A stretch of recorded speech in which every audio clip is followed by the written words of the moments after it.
नमस्कार दोस्तों आज हम बात करने वाले हैं एट्थ हाउस के बारे में। एट्थ हाउस भी हमारे लिए महत्वपूर्ण इसलिए है क्योंकि आयु देखी जाती है। आयु, संकट, दुर्घटना, मृत्यु के कारण अकल्पित लाभ, लांछन, रुकावटें, व्याधियां, समुद्र यात्राएं, ऋण का होना और उतरना सब एट्थ भाव से देखा जाता है। अगर मैं शरीर के अंगों की बात करूं तो लेडीज या जेंट्स के जितने भी गुप्तांग हैं, सेक्सुअल पार्ट, वो एट्थ हाउस से ही देखे जाते हैं।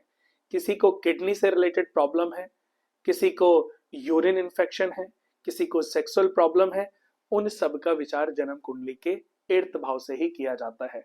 और अगर किसी भी महिला को, लेडीज को या किसी भी बालिका को पीरियड से रिलेटेड प्रॉब्लम है तो उसके लिए भी एट्थ हाउस देखा जाता है। आयु का है, आयु देखी जाती है। दोस्तों, इस भाव के कारक ग्रह वैसे तो शनि माने गए हैं, लेकिन शनि के बाद अगर किसी जातक की जन्म कुंडली में लग्नेश होकर के बुध बैठ जाए आठवें घर में, बुध लग्नेश होकर के आठवें घर में बैठ जाए तो ये भी बहुत ही शुभ कारक होते हैं, शुभ फल देने वाले ग्रह हैं। एट्थ भाव में अगर सूर्य बैठ जाए, मंगल बैठ जाए तो ऐसे व्यक्ति को पाइल से रिलेटेड प्रॉब्लम, अल्सर से रिलेटेड प्रॉब्लम या अग्नि से कफ या उसको एंजाइटी बनी रहेगी या उनको हमेशा गैस बनी रहेगी या पेट संबंधी प्रॉब्लम कोई ना कोई उनको चलती ही रहेगी। और आने वाले समय में जैसे जैसे एज बढ़ती जाएगी ऐसे वैसे वैसे उनको फिजिकल इश्यूज भी आते रहेंगे। किसी भी व्यक्ति को अगर किडनी से रिलेटेड प्रॉब्लम होती है या पैनक्रियाज से रिलेटेड प्रॉब्लम होती है, बहुत लोगों को आपने सुना होगा पैनक्रियाज में कैंसर हो जाता है, तो उसके लिए दोस्तों सिक्स हाउस, एट्थ हाउस और सेवेंथ हाउस ही भूमिका निभाते हैं। इन भाव के मालिक अगर नीच राशि में बैठे हैं या इन भाव के मालिक शुभ ग्रह हैं और वो नीच राशि में बैठ गए या किसी क्रूर ग्रह के साथ, जैसे अगर चंद्रमा आठवें घर के मालिक है और केतु के साथ बैठ गए या नीच के बृहस्पति के साथ बैठ गए, तो ऐसी स्थितियां डेवलप हो जाती हैं। अगर आपकी कुंडली में ऐसे कोई कॉम्बिनेशंस बने हैं दोस्तों तो उसका सही समाधान जरूर होता है।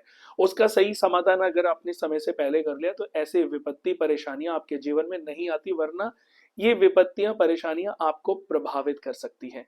आज कोई भी व्यक्ति जो बीमार है, परेशान है, हॉस्पिटलाइज है, कोई तो योग होंगे जिसकी वजह से वो हॉस्पिटल में है। अगर समय से पहले उन्होंने सॉल्यूशन ढूंढ लिया होता तो शायद ये समस्या आज ना होती।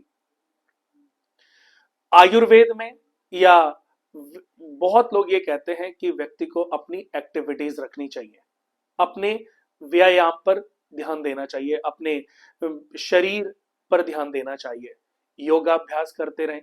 ये अच्छी बात है हमेशा अपने शरीर को फिट करने के लिए योग, पर वो क्यों नहीं कर पाया, क्यों नहीं कर रहा है, वो क्यों नहीं करेगा, ये योग आपकी जन्म कुंडली से पता चलता है। जो होना है वो होके रहेगा, ये लिखा हुआ तो है, लेकिन बहुत लोगों की कुंडली में लिखा हुआ है कि अगर वो ये उपाय करे, ये रास्ता अपना, ये अच्छा कर्म कर ले तो उसकी समस्याओं से उसको मुक्ति मिल सकती है, यानी कि उसकी जो प्रॉब्लम है वो मिनिमाइज हो सकती है, बट किसी को पता नहीं चलता। दोस्तों, शुक्र अगर आठवें घर में बैठ जाए तो ऐसे व्यक्ति को शुगर हो जाती है, शुगर संबंधी प्रॉब्लम या बुढ़ापे में यूरिन से रिलेटेड प्रॉब्लम। बहुत सारे आपने बच्चों को देखा होगा, जब छोटे होते हैं तो कई बार एज बढ़ती जाती है लेकिन बेड पर ही वो बाथरूम कर देते हैं। और बहुत लोग आपने ऐसे भी देखे होंगे दोस्तों कि बुढ़ापा हो जाता है कि एज 60, 65, 70, 80, 90 हो जाती है और वो बेड पर यूरिन करने लगते हैं। या ऐसे कुछ युवा बच्चे हैं जिनको वीर्य पतन होने लगता है, स्वप्न दोष, यानी कि सपनों में इमेजिनेशन करते हैं और उनको ये प्रॉब्लम हो जाती है। तो वो कौन से लोग होते हैं? जिन जातकों की जन्म कुंडली में वीनस नीच राशि में एट्थ हाउस में बैठे हों। एट्थ हाउस किसी भी रूप से शुभ ग्रहों के लिए अच्छा नहीं है। बृहस्पति भी अच्छे नहीं होते, शुक्र भी अच्छे नहीं होते, चंद्रमा भी अच्छे नहीं होते, सूर्य और मंगल तो बिल्कुल अच्छे नहीं होते।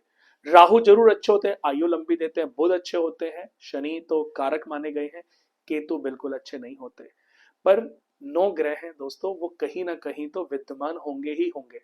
पर वो कहाँ बैठेंगे, कौन सी प्लेसमेंट लेंगे, कौन से लगन में आप जन्मेंगे, कौन सी राशि में आपका जन्म, कौन माता पिता, ये कौन निर्धारित करता है, कौन डिसाइड करता है? ये ग्रह कभी डिसाइड नहीं करते, हमारे कर्म डिसाइड करते हैं। इन ग्रहों की स्थितियां जो हमें जन्म के साथ मिलती हैं, ये हमारे प्रारब्ध हैं। प्रारब्ध पुण्यों से और पाप फलों से डिसाइड होते हैं, और पुण्य अच्छे कर्मास का फल प्रतिफल है। पाप हर आपके किए गए पाप कर्म का फल प्रतिफल है। दोस्तों, हर कर्म का फल है वो एक ना एक दिन आपको जरूर भोगना है, जरूर मिलना है।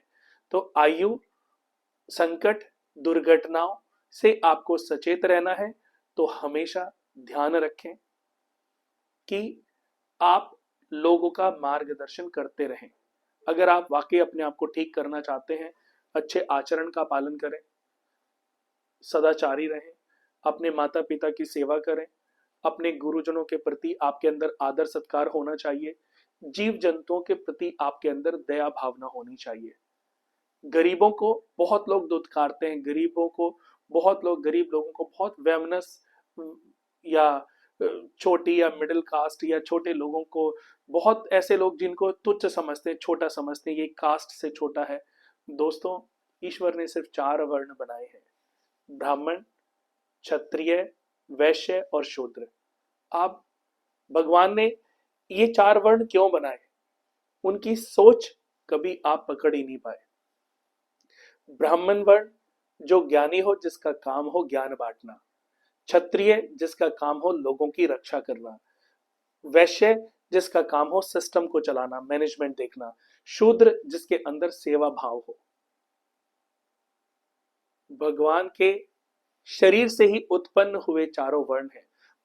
विष्णु जी के सर से ब्राह्मण, भुजाओं से क्षत्रिय, पेट से वैश्य और तलवों से, पांव से शूद्र की उत्पत्ति हुई है।